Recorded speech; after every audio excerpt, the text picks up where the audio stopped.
Au moment, j'ai jamais autant parié. J'ai fait des paris en me réveillant au milieu d'amis, détachés du monde, quasiment. Ouais. Ils n'ont plus la capacité d'avoir du contrôle sur leur pratique de jeu. L'addiction au jeu d'argent concerne 6% des joueurs. À eux seuls, ils génèrent 40% du chiffre d'affaires du secteur. Pour faire en sorte quand même que le marché puisse continuer à exister. Il y a quelques jours, une amie m'envoie un message et me dit « Il faut absolument que tu regardes le replay du 20h ». Alors je suis pas un très grand fan des journaux télévisés d'habitude, parce que souvent je trouve qu'on se sert d'exemples et de généralisations pour donner une vision assez sombre du monde, assez pessimiste. Mais bon, je lui fais confiance et je regarde le reportage qu'elle m'a conseillé. Et là, les mots me manquent. Vous allez voir, on va découvrir le reportage ensemble, mais j'étais absolument scandalisé. Parce que, à travers ce reportage, qui est diffusé comme ça, mine de rien, l'air de rien entre la crise des talibans en Afghanistan et un safari photo en Afrique du Sud, dans ce reportage, on voit le vrai visage de l'État français. On voit à quel point ils se sont concernés par la souffrance de plus de 400 000 personnes en France. Et ça commence par le témoignage de ce joueur, je vous laisse découvrir avec moi. Depuis son premier pari, il y a 4 ans, cet étudiant de 22 ans passe tout son temps libre à miser sur ses joueurs de tennis préférés. Je vois Giannis Sinner gagner. Il est coté à 2,50, donc si je mise par exemple 10 €, j'ai un retour de 25 €. En gros, ta mise est multipliée par la cote. Le petit piège classique des cotes qui, psychologiquement, vous font croire que vous pouvez gagner plus que la réalité, parce que lorsque vous avez fait un pari de 10 € à une cote de 2,50 et que vous l'avez remporté, le site vous affiche « Félicitations, vous avez gagné 25 €.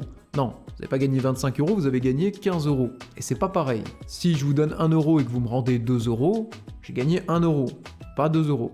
Bon là c'est ma mise préférée qui a été proposée. Donc 100 €, une cote de 7,18, du coup j'ai un retour de 717 €. Donc évidemment le site lui propose de miser au moins autant que d'habitude, ça serait bête qu'il mise moins quand même. Des calculs incessants et des montants de plus en plus importants, mais le jeune homme est incapable de s'arrêter. Au moment, j'ai jamais autant parié. Après, ça peut être des paris en me réveillant au milieu d'amis ou ça peut être des paris... je suis à la fac et je suis en train de suivre des matchs frais sous l'impulsion, en public, tu es sur ton téléphone, tu te connectes et tu paries quoi. Chaque mois, l'étudiant fait ses comptes. Une fois son loyer réglé, les 400 € qui lui restent vont dans les paris sportifs, quitte à sacrifier ses repas lorsqu'il perd. Donc c'est devenu la chose la plus importante dans sa vie, la chose qui lui prend le plus de place dans son esprit. Alors plus importante que les sorties entre potes, au bar, au cinéma, c'est dommage, mais plus importante que la nourriture, là, on passe quand même un cap. Il y a plein de fois où même quand je gagne des paris, je me sens pas bien parce que c'est très stressant. On se sent vraiment fatigué. Force de parier, pas beaucoup dormir, on est complètement détaché du monde, quasiment. Ouais. On pense quasiment que à ça. Ouais. Et là, il dit quelque chose de super intéressant. Parce qu'on pense souvent que c'est le fait de gagner qui soulage. Mais non. Non, ce qui soulage, c'est le fait de jouer. Et encore, quand on dit ça, il faut bien préciser les choses. C'est que jouer soulage la douleur que le jeu a créée.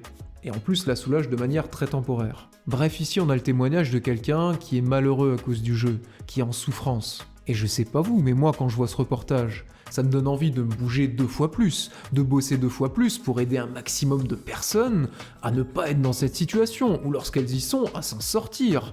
C'est quelque chose, quand on voit quelqu'un comme ça, qui est à ce point en souffrance, et qui a sa vie à ce point gâchée par le jeu, on n'a qu'une envie, c'est de l'aider à s'en sortir. Au moins de demander à l'État, aux autorités compétentes, de prendre des mesures concrètes pour éviter un maximum de personnes de tomber dans cette addiction, dans cette situation.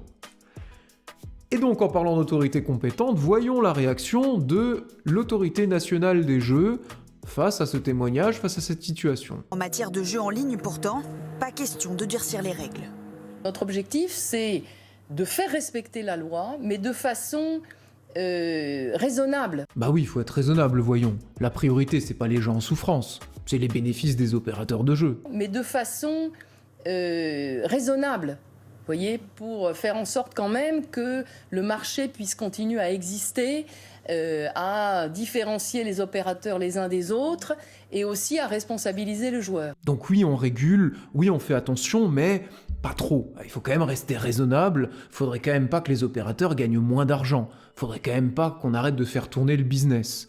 Donc, on fait respecter la loi, une loi qui est faite pour faire entrer un maximum de pognon dans les caisses de l'État, faut être honnête, mais on l'applique quand même de sorte à ce que le manège continue. Moi, lorsque je vois ce reportage, ça me fait mal au cœur. Ça me donne envie de prendre le problème à bras-le-corps et d'essayer de le régler. Ça me donne envie de demander des lois pour réguler tout ça. On peut pas rester devant cette situation et être insensible. C'est quand même un jeune de 22 ans qui est en train de se pourrir la vie, de se rendre malheureux, qui s'empêche même de manger, tout ça pour engraisser des entreprises qui peuvent payer des dizaines de millions chaque année pour afficher leur logo sur des maillots de foot. Par contre, l'autorité nationale des jeux, elle visiblement, ça ne lui pose pas trop de problèmes. Donc on contrôle, on régule, on fait attention, mais pas trop. On fait surtout quand même attention à ne pas mettre un trop gros coup de pied dans la fourmilière, on fait surtout attention à ne pas faire trop de mal aux opérateurs, pour préserver leurs bénéfices.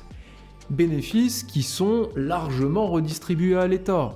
Et c'est en ce sens que la loi est faite pour préserver le statu quo, pour préserver le système tel qu'il est, avec des gens en souffrance qui viennent engraisser des opérateurs qui sont largement taxés par l'État, et tout le monde est content, sauf les gens qui se font avoir, sauf les gens qui souffrent, sauf leurs familles, leurs proches, sauf ceux qui se suicident. Mais en dehors de ça, tout le monde est content. Je pense que la conclusion, elle s'impose d'elle-même.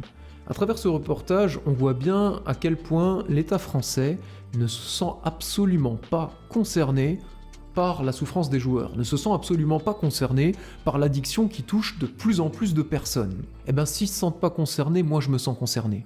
Et c'est le but de cette chaîne, c'est son objectif, et si vous avez été touché par cette vidéo, si vous aussi vous vous sentez concerné, partagez cette vidéo à un maximum de personnes. Envoyez-la à vos amis, à votre famille, à vos collègues, montrez-la à un maximum de personnes, faites-la connaître et faites grandir cette communauté pour que tous ensemble, on puisse faire diminuer cette souffrance et aider un maximum de personnes.